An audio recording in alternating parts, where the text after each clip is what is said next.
क्या हाल है बच्चा, फिर से हम कुछ करते हैं। अच्छा, चैलेंज 31 डेज का स्टार्ट हो चुका है। फिर से डे 11 में हम लोग पढ़ने वाले हैं मैथमेटिक्स कॉन्सेप्ट क्लीनिंग क्लास का चैप्टर कौन सा? अरे चैप्टर 6 ट्रायंगल्स। ठीक है, बहुत ही इंपॉर्टेंट चैप्टर, बहुत ही अच्छे खासे क्वेश्चन इससे आते हैं, तो बिल्कुल तैयारी से करिएगा। चलिए पढ़ते हैं। तो बेटा अपन आ चुके हैं चैप्टर 6 ट्रायंगल्स पर।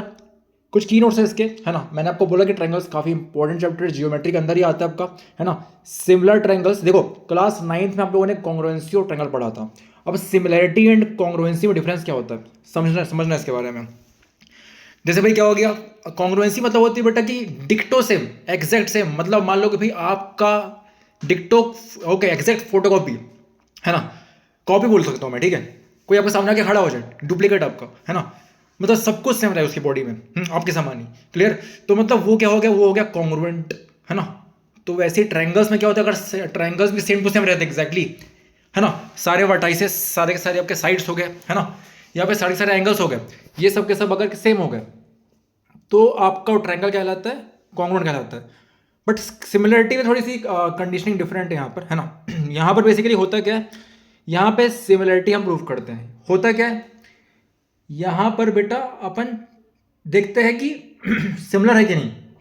क्या देखते हैं, अब वो कैसे पता करेंगे भाई, सॉरी, है ना, वो कैसे पता करेंगे सिमिलर है कि नहीं, अपन ये चेक करते हैं। बट वो कैसे पता करेंगे, हम लोग पता करेंगे उसके रेशियो से। अगर प्रपोर्शन सेम है आपका, है ना, तो दो ट्रायंगल्स क्या हो जाएंगे आपके सिमिलर हो जाएंगे, ठीक है।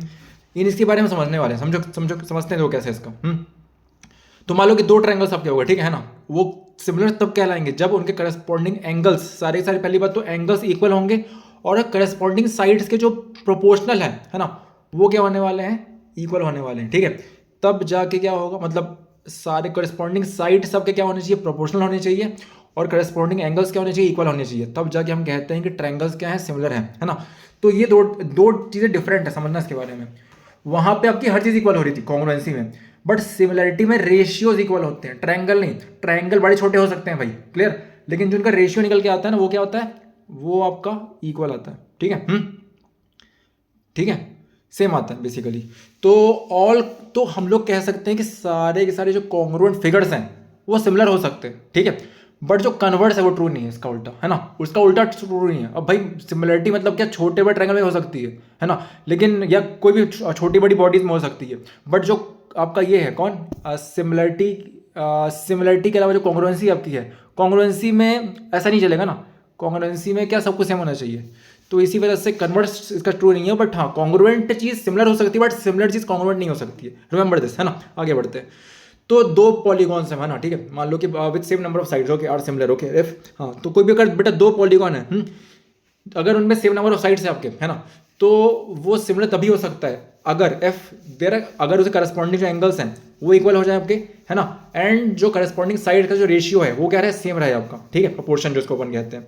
तो देखो यहाँ पे बेसिकली 3 क्राइटेरिया यूज होते हैं, ठीक है। एक और भी आता है, बट वो कहीं ना कहीं मतलब हाँ, इससे मैच कहा जाता है, किससे, ए से। तो बेटा यहाँ पे जैसे कि आपको याद होगा ना, क्लास 9th में आप लोगों ने या 7th में आप लोगों ने पढ़ा था ना, अलग अलग क्राइटेरियन हुआ करते थे इसके कॉन्ग्रुएंसी के। जैसे आपका SAS रूल होता था, ASA रूल होता था, RHS रूल होता था, SSS रूल होता था, ठीक है। वैसे यहाँ पे क्या होता है कि अगर मान लो कि अगर मुझे प्रूफ करना है कि कोई दो ट्रायंगल मेरे हैं, ABC और क्या DEF, वो सिमिलर है, तो यहाँ पे 3 कंडीशन होंगे। क्या आपका ए सिमिलरिटी से पहली बात तो होगा, मतलब क्या तीनों एंगल क्या है, इक्वल है, ठीक है। तब वो हो सकता है आपका, क्या हो सकता है, हाँ, सिमिलर हो सकता है। या फिर दो साइड्स और एक एंगल अगर क्या है आपके इक्वल है। यहाँ पे क्या होता है बेसिकली, मतलब दो साइड मतलब क्या हो गया, दो साइड मतलब दो साइड के रेशियोज, है ना, वो इक्वल हो गए, और आपका जो ये है एंगल एक इक्वल हो गया, ठीक है आपका।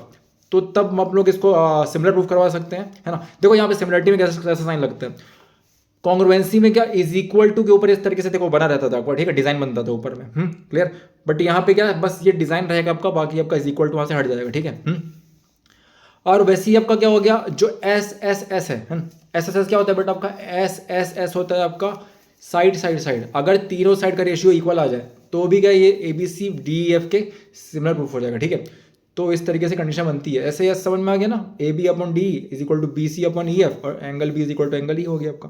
तो यहाँ पे मतलब क्या ये 3 क्राइटेरियन है जिसको आप ख्याल रखेंगे, ध्यान रखेंगे, ठीक है, इन 3 क्राइटेरियाज का।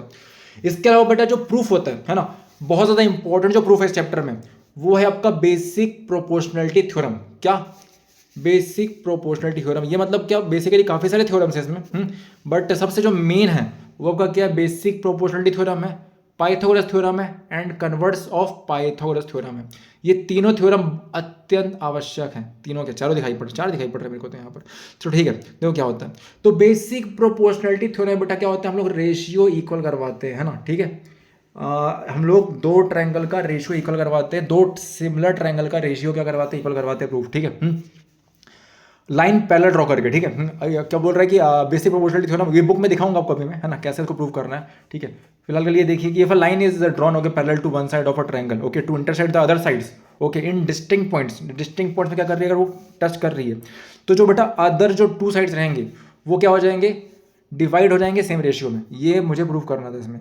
The ratios of the area, अब बेटा यहाँ पे जो बात कह रहा है कि जो एरिया के जो रेशियोज होते हैं ना, ठीक है, वो क्या होते हैं, आपके जो एरियाज के जो रेशियो होते हैं सिमिलर ट्रायंगल्स के, ठीक है, वो इक्वल होते हैं and to the square of the ratio of their corresponding sides. और क्या होते हैं इसके बेसिकली स्क्वायर के इक्वल होते हैं, ठीक है। रेशियो का जो स्क्वायर फॉर्म रहता है उसके वो इक्वल होते हैं। जो रेशियो होता है एरियाज का, जैसे बेटा मान लो कि तुम्हारा क्या हो गया, area of triangle A B C हो गया and area of triangle D E D F हो गया।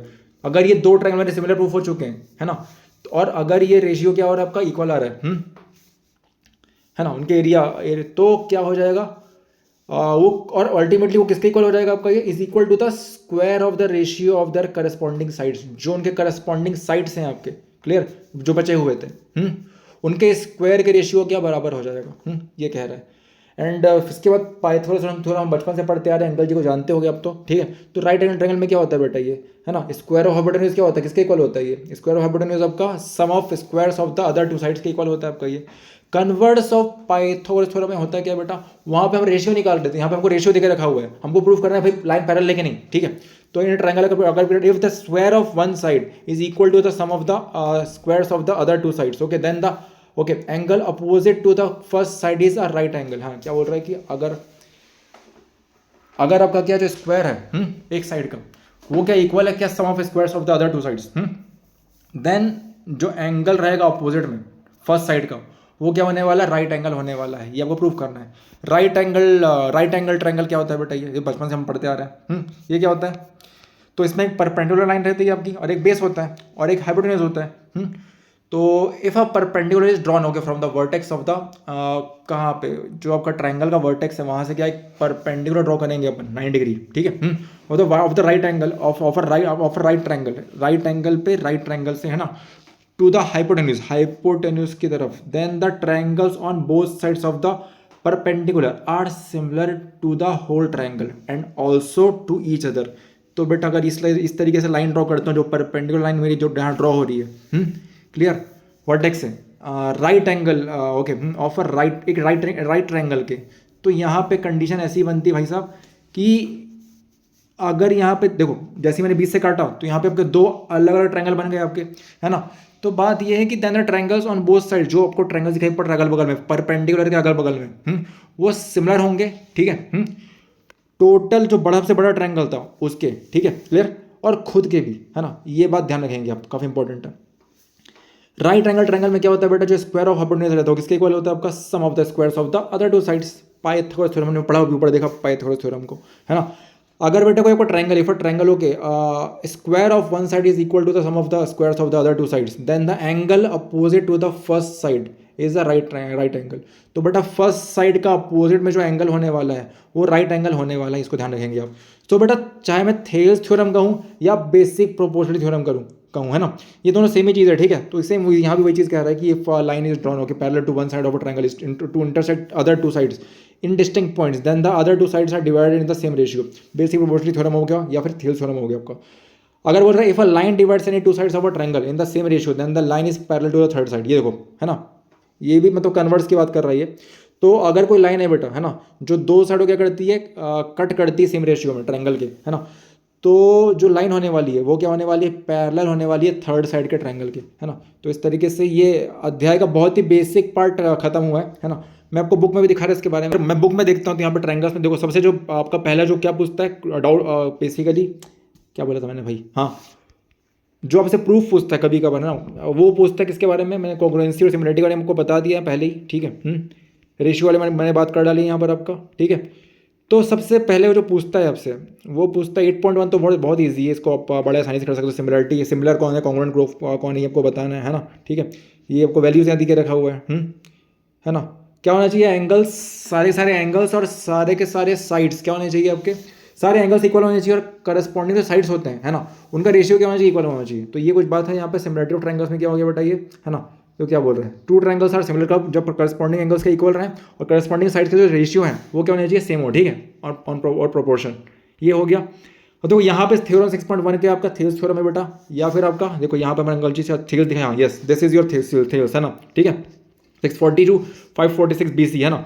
तो इन्होंने इसके बारे में बताया था, डराइव किया था। तो फिर इस तरीके से का थ्योरम 6.1 यहाँ पे जो दिया हुआ है, ये आपका थेल्स थ्योरम है, या फिर इसको अपन BPT कहते हैं, बेसिक प्रोपोर्शनैलिटी थ्योरम, ठीक है।